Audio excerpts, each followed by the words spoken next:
They didn't yell. They didn't argue. They laughed.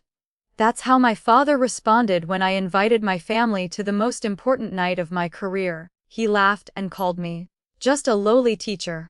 And in that moment, something inside me finally snapped. Let me introduce myself. My name is Emily. I'm 32 years old. And my entire life, I've been the daughter my family never quite knew what to do with. Not because I caused trouble. Not because I failed, but because I chose a life they didn't respect. In my family, success had a very specific definition.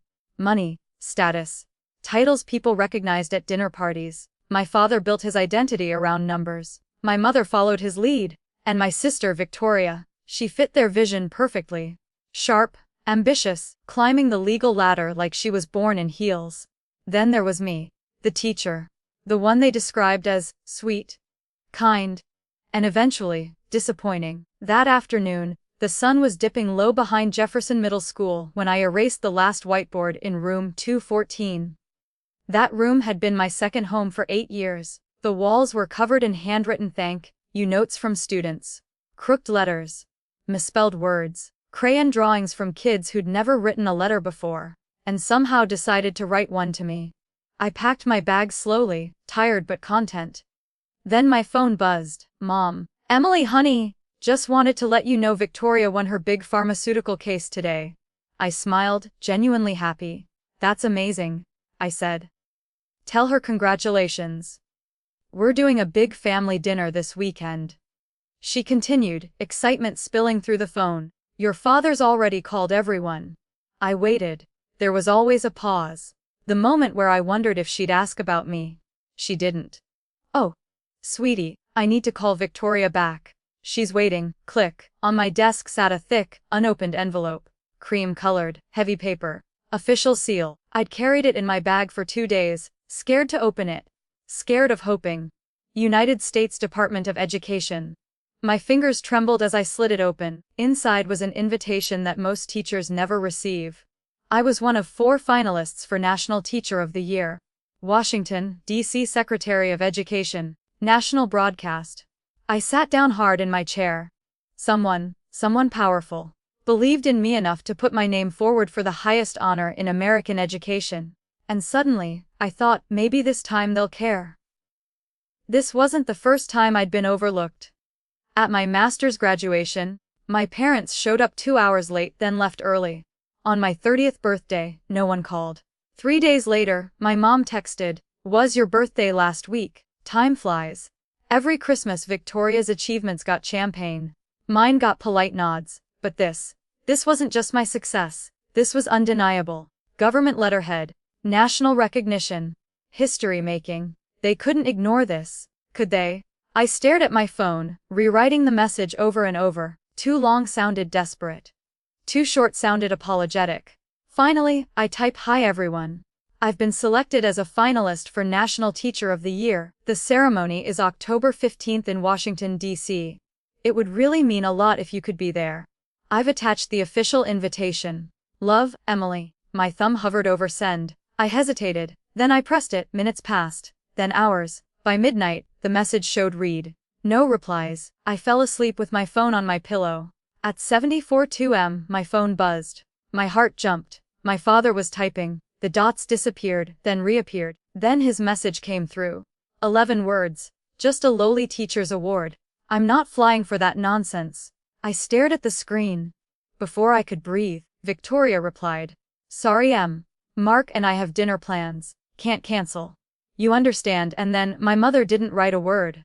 She liked Victoria's message. I typed back 3 words. That's fine. No worries. And I meant something very different than they realized. Because in that moment, I made a decision. If they wouldn't show up for me, I would show up for myself. The people who doubted you don't feel shame at first. They feel annoyed. Like your achievement is an inconvenience they didn't schedule. That's exactly how my family treated my nomination, so I stopped chasing their approval and started noticing who had been quietly rooting for me all along. The morning after my father's message, I drove to school earlier than usual. The parking lot was empty. Fog still hanging low over the asphalt. I sat in my car longer than I should have, staring at the steering wheel, replaying his words. Just a lowly teacher. That's when my phone rang. Grandma Ruth. She always called before 8 a.m., like the world might end if she slept in. Emily, she said, voice warm and steady. I saw the email. I exhaled. You did? Of course I did, and before you say anything. Yes, I cried. I laughed despite myself. She forwarded it to me? Grandma added. Your mother? Of course she did, but Grandma didn't sound dismissive. She sounded proud. Do you have any idea how rare this is? Grandma asked. Sort of, I said. They said 4 finalists nationwide. 4. She repeated. Out of millions. Honey, this is history. My throat tightened. No one had ever said that to me, not about my work. Not about my path. I'm coming, she continued firmly. I don't care if I have to sit in the back row with a cushion and binoculars. I smiled so hard my face hurt. At school that day, everything felt different. The principal called me into her office. The district superintendent was on speaker. Emily, he said. We are beyond proud. They asked if they could organize a watch party if I made it to the final round. One of the aides clapped. Another teacher wiped her eyes, and it hit me. The people who worked beside me every day saw my worth long before my family ever did. That afternoon, the superintendent told me something I hadn't known. You didn't apply for this, he said. You were nominated. Quietly, repeatedly, I asked. He smiled. Your students, their parents, other teachers. I sat there stunned. He pulled out a binder, letters, hundreds of them, stories about kids who couldn't read until my class, students who stopped skipping school, parents who said their child finally felt seen. One letter stood out. Ms. Emily taught my son that he wasn't stupid. He just learned differently. That saved his life. I had to step out of the room. That night, my family group chat stayed silent. No congratulations, no questions, just Victoria posting photos of cocktails with colleagues, and my mother liking every single one. I didn't feel angry anymore. I felt clear. Over the next few weeks, everything moved fast. Interviews, paperwork, media prep. They taught us how to answer questions, how to speak to cameras. How does it feel to represent American educators? One coach asked. I thought of my classroom. Of room 214. It feels like telling the truth, I said. One evening, Grandma came over with pie. She set it on the table and looked at me carefully. You know? She said, your father never wanted you to be a teacher. I laughed softly. I know. No, she said. I mean, he wanted you to prove him right. I frowned. He quit college when you were born, she continued. Blamed himself for years. You choosing teaching reminded him of the life he didn't finish. That hit harder than I expected. He doesn't hate what you do, she added quietly. He hates what it reminds him of. That didn't excuse his words, but it explained them. The night before I flew out, my suitcase sat open on the bed. I placed my teaching badge inside. Then my grandmother slipped something else in. A small silver pin. Your great-grandfather wore this when he taught, she said, during the war. I swallowed. Wear it, she said. Let them see where you come from. At the airport, I watched families hug goodbye. No one came with me, just Grandma waving until security swallowed me. And you know what? That was enough. I thought I understood what was happening. I didn't. Not really. Not until my feet hit Washington, D.C., and I realized this wasn't just an award. It was a reckoning. The plane landed just after noon. As I stepped into the terminal, a man in a dark suit held a sign with my name on it. Emily Carter. Not Ms. Carter. Not teacher. Just my name. Like I belonged there. He took my bag, opened the car door. No rush, no judgment. As the city rolled past the window, monuments, flags, marble buildings, I felt something unfamiliar settle in my chest. Respect. The hotel lobby looked like something out of a political drama. Crystal chandeliers, polished marble, people speaking in hushed, confident tones. The concierge smiled. Welcome, Miss Carter. We've been expecting you. Suite. Not room. Suite. I stood alone by the window, staring at the Capitol in the distance, thinking. My parents really think I'm at a little ceremony. That evening, I met the other 3 finalists. A science teacher from New Mexico who built a robotics lab with scrap parts, an ESL teacher from Michigan who helped refugee kids learn English by writing their life stories, a special ed teacher from Georgia who created a system for non-verbal students to communicate. None of us looked like success, the way my family defined it, but every single one of us had changed lives. We laughed nervously. "This feels unreal," someone said. "Yesterday I was grading essays. Yesterday, I was breaking up hallway fights. Yesterday I was invisible." CNN arrived first, then C-SPAN, then photographers. A producer adjusted my mic and said, "We'll be live tomorrow evening." Live. As in millions watching. My phone buzzed. A text from Grandma: "I'm so proud of you. Tomorrow, they'll finally see what I always have." I stared at that message for a long time. I didn't know it then, but later, I'd learn what was happening back home. My parents were getting dressed for dinner. Victoria was picking a restaurant so expensive it didn't list prices. They were celebrating real success. Laughing, clueless. The next evening, I stood backstage. The ballroom held over 2,000 people. Policymakers, educators, press. The Secretary of Education stepped up to the podium. "Tonight," he said, "we honor those who shape the future of this country." My hands shook. A stage manager whispered, "You're up soon." I thought of my classroom. Of kids who came hungry, angry, afraid. Of days I stayed late just to make sure someone finished a sentence. Then the secretary said something I hadn't been told. "Before announcing the winner, we'll hear from former students, people whose lives were changed." A name was called. Marcus Thompson. I froze. Marcus walked out. Tall. Confident. Suit perfectly tailored. He spoke into the mic. "When I was 16, he said, I was homeless." The room went silent. I slept in my car. I'd given up, until I walked into Ms. Carter's class.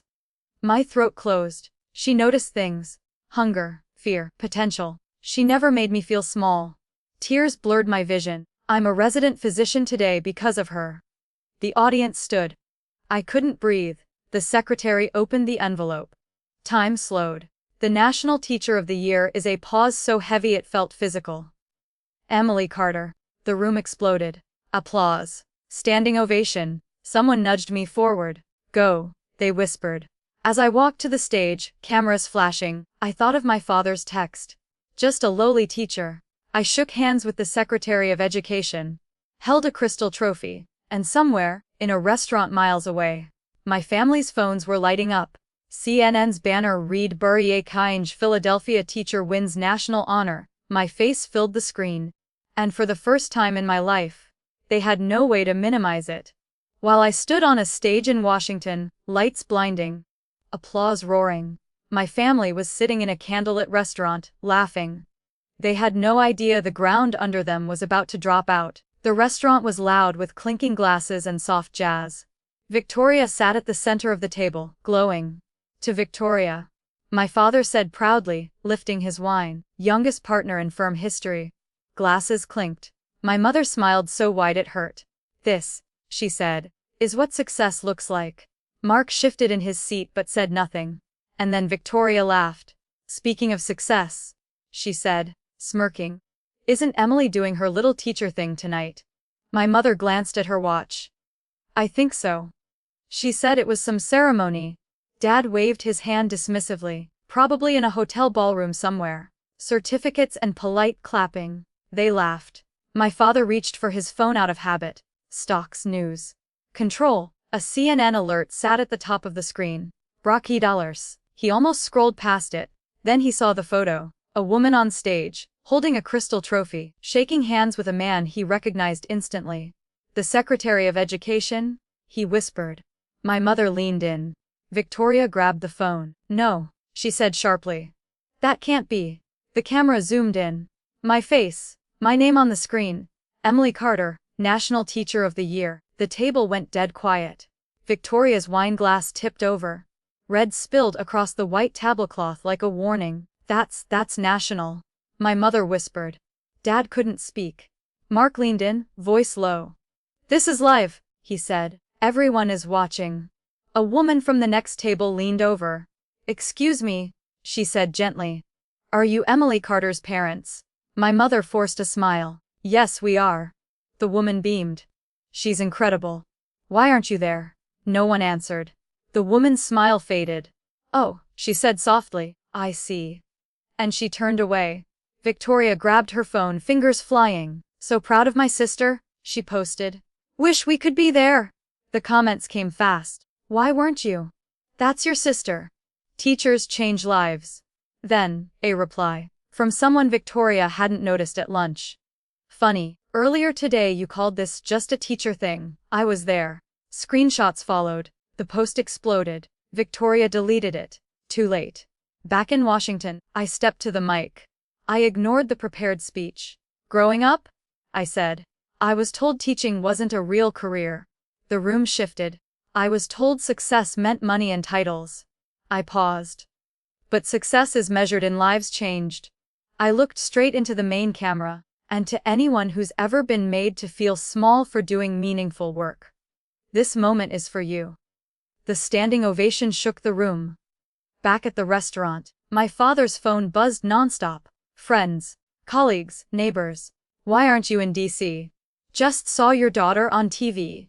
He didn't answer a single one. My mother stared at the screen. Victoria sat frozen. For the first time in their lives, they weren't proud. They were exposed. It's funny how fast people change their tone when the world starts watching. 1 minute, you're just a lowly teacher. The next minute, your daughter, our pride, our family. The difference. An audience. The applause in Washington hadn't even faded when my phone started buzzing inside my clutch. I didn't look, I already knew who it was. By the time I made it back to my hotel room, I had 19 missed calls from Dad, 14 from Mom, 9 from Victoria, and a voicemail notification blinking like a warning light. I placed the trophy on the nightstand, face down my phone, and sat on the edge of the bed. Not angry, not crying, just still. For the first time in my life, they needed me more than I needed them. I listened to the voicemails the next morning. One at a time, like peeling off bandages. Dad's came first. "Emily, it's Dad. Listen, we didn't realize how big this was. If we had known." I paused it. If we had known. Not we should have believed you. Not we were wrong. Just excuses dressed as regret. Mom's voicemail was next. "Oh honey, we're so proud of you. The whole church was watching. Everyone's calling. The whole church." That's what mattered. Victoria didn't leave a voicemail. She sent a text. "Can you please call me? This is getting out of hand." Out of hand. Not "I'm sorry." Not "I hurt you." Just inconvenient. I didn't call them back. I called Grandma. She answered on the first ring. "I saw," she said softly. Every second. I exhaled. I don't know what to do. She didn't rush me. Then she said something that stuck. "Emily, pride that only shows up when it's televised isn't pride, it's performance." I closed my eyes. "So what do I do?" "You do nothing," she replied. "Let them sit with it." By noon, my speech was everywhere. Clipped, shared, captioned. Teachers tagged each other. Parents commented, students reposted. One clip kept going viral. The part where I said, "Success isn't measured by salary. It's measured by the lives you change." And right underneath it, comments asking the same question. Why wasn't her family there? Victoria's social media went quiet. Then her LinkedIn updated. Then her firm released a vague statement about values. Mark texted me once. "I'm sorry. I tried to tell them." I believed him. But I didn't respond. Not yet. 2 weeks later, Mom called again. I answered this time. Her voice cracked instantly. "Would like you to come to dinner.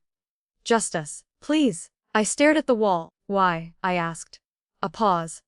"Because we messed up?" That was new. "I'll think about it," I said, and I meant it.